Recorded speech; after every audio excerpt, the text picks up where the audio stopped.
Well, I'm with Farah Rasmi in Cairo. Farah, it's good to speak to you. It's Um, here. and what's the situation in Cairo itself? Is a massive city, but Egypt as a whole in terms of the coronavirus. Um, it's much like a lot of other countries, actually. We've had some very proactive responses at the beginning. And then it kind of has been going along with like trying to figure out what's the best response to the Egyptian population, whether it's like shutting down completely or like opening up a little bit. Of course, in Egypt, we have a huge population that relies on day-to-day work. So shutting down completely wasn't exactly the easiest thing to do. Of course, we had a period where like government offices, were places of worship. Actually, they're still closed till now. A lot of different like schools have shut down, businesses like restaurants and all these things have shut down. And so far, we've had around 37,000 cases and about 10,000 recovered. So it's not too bad considering there's 100 million Egyptians, and how much we're packed into small spaces every day, especially in transportations in like a place like Cairo, for example. So it's kind of going okay considering everything. And what is the social impact? Not so much the financial or the medical impact, but what sort of social impact is it having on society in the city of Cairo and also beyond?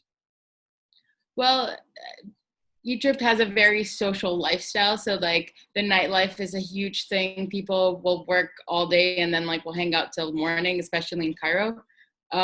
So it's kind of been rough, and a lot of people have been choosing to go over to friends' places or like hang out in the street and open air areas to just like socialize. But it was particularly different in Ramadan because that's when like Cairo like lights up basically, especially at night. And we had a curfew, so there's a huge like issue with how many people will like try to go still have iftar together, and that's like a whole Egyptian thing. It's not a particularly Muslim thing. Actually, it's really not. Like the social aspect of it is very much an every Egyptian thing, especially in Ramadan. So that was quite the difficult social aspect of it. Has it brought people together? Because Egypt, in many ways, is a divided society in terms of the religious and secular, for example, or in terms of the tensions between some of the churches and the general authorities. There have been sort of different tensions. Do you think the pandemic is actually bringing people together with a new sense of what community is, a new sense of what it is to be Egyptian, or is it actually pushing people apart? I do believe that the idea of like a divide is a more on the media political thing. It's actually not as ingrained in daily life in Egypt as people might think. So actually at the beginning of the pandemic, the different like places of worship kind of came together and took a mutual decision to like close everything down until we figure out what's coming next. And then there were things like churches who had like some groups sanitizing their buildings, sending over people's mosques to do the same thing. So in daily life for the majority of Egyptians, it's not really a question of divide. Like it's not a daily issue of people like yelling at each other. Well, they yell, but for other reasons. But at the end of the day, it may have consolidated the idea of we're all in this together, but it wasn't a huge difference because in crises, generally Egyptians come together regardless of what it is. So yeah, That people just want to live their lives, don't they? And yeah, whatever challenges pretty much. comes to them, they just want to get on with their lives. A number of these interviews have talked about the new communities that are developing, the online communities. Now, Mhm. in my experience of Egypt being there a few years ago, there was an amazing proliferation of mobile technology anyway. And if people didn't have two phones, then people had a lot of different technologies on them. But are there new types of communities developing because of the isolation, even if people are sort of with their friends at home or in other people's homes? Nevertheless, there is a change to the normal social interaction. Yeah, I mean, there's a lot of people going online to talk to others in terms of like maybe sharing some of what they've learned at work, like personal development things. A lot more people are talking about religion online, for example, because they can't go to mosques or churches and stuff like that. So even like my friends' businesses have all gone online in terms of art workshops or um, personal development in the sense of like IT things. Who knows? Like whatever they used to do in like in physical spaces now online. So a lot more people are joining in.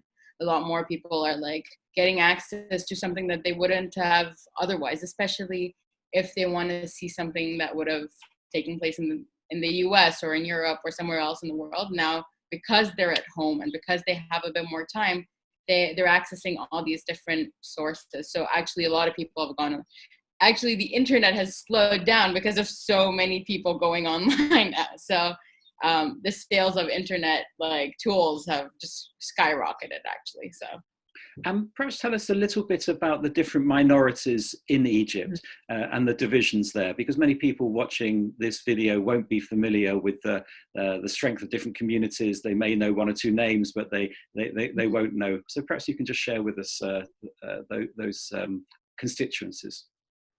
So the biggest thing in terms of, for example, religion is the fact that like we have a considerable Christian minority in Egypt.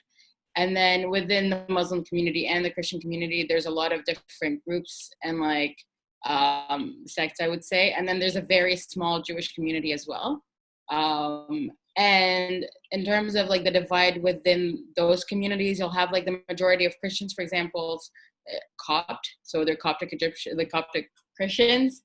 And then you'll have like Catholics, Greek Orthodox, a lot of different like denominations of Christianity are present in Egypt. So that also kind of ties into the response of each church, for example, to the Corona crisis, or in terms of the Muslim community, you'll have more of different, not like Sufi, like Sunni and Shia, but mostly Sunni. Then you'll have like Sufi groups, Salafi groups, and so on and so forth. In terms of a different kind of divide in the country, it's more of like a socioeconomic divide. There's a big gap in terms of like the middle class itself has a big gap between the top and bottom middle class. So, and then you have like an elite, like a 1%er, and then a bit low on the lower socioeconomic spectrum in terms of poverty is a big deal in Egypt. Let's just put it like that. And there sounds like there was some resistance to the closure of places of worship, the closure of offices and businesses. Are they beginning to reopen now, or do they remain closed? No, since the beginning of June, since like right after the Eid celebration, we've had some things opening up. A bit before that, we had some government offices start opening up, but they all have their own procedures into how they can reopen. So just going into any government building, actually going into the street right now, you have to wear masks at all times. You can be fined up to £4,000, which is a huge sum of money. So everyone in like public transportation, whether it's like a bus, a taxi, an Uber, anything that can be considered public transportation, everyone has to be wearing masks. And that's all over Egypt. And then in terms of like places of worship, they have been talking about reopening, but they have very strict rules about how they'll reopen. So for example, they were talking about mosques having to carpet the building and like put in like very clear marks on where people will stand, like 6 feet apart or however feet they will determine. And then everyone has to go in with their own like little prayer carpet. They have to wear their masks. They have to like the washrooms and all these things will be closed, so they have to like wash up and do all these ceremonial worship things before going. So at home, that kind of limits how often people can just be walking and going to a mosque, for example, for prayer. So that also kind of limits the number of people praying. If you had to guess what the long-term impact might be, whether there might be any fundamental changes on a social or religious or political level, what do you think that might be when Egypt fully comes out of this pandemic? So there's been a great response towards the government's response to the COVID-19 pandemic. There's been a lot of like positive reactions to how the government handled it, especially from the get-go. So I think that's going to positively impact the future relationship between the government and the people, especially since there's been a huge trust issue for years.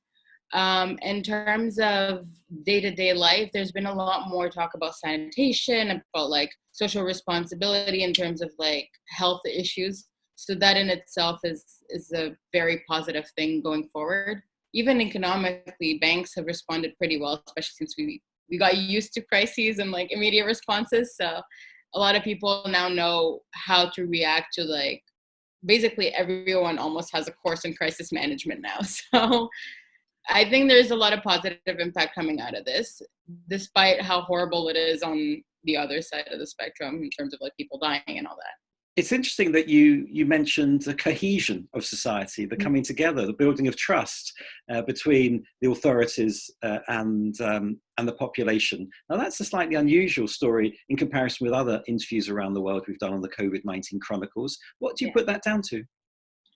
I think it's a very particular situation in Egypt because we have so many generational gaps in terms of like the way people will view the government, for example, or like what they may have expected the response to be based on previous experience. So when the response was, we'll like shut things down, we'll give people masks in the subway, we'll like do different things to kind of like slow it down and like do our best. And despite it not being 100% perfect, of course, nothing is, there has been a visible response. It's kind of a lot better than maybe we would have gone in the middle of the chaos in the revolution, for example. So like, there's all this like historical memory of being let down, and now we weren't. So even people that I know personally that were in the revolution, that were solidly anti-government, right now we're like, okay, we didn't expect this, but it's great. So it's kind of a very positive outcome, in my opinion. But of course, people can refute it. Thank you very much indeed.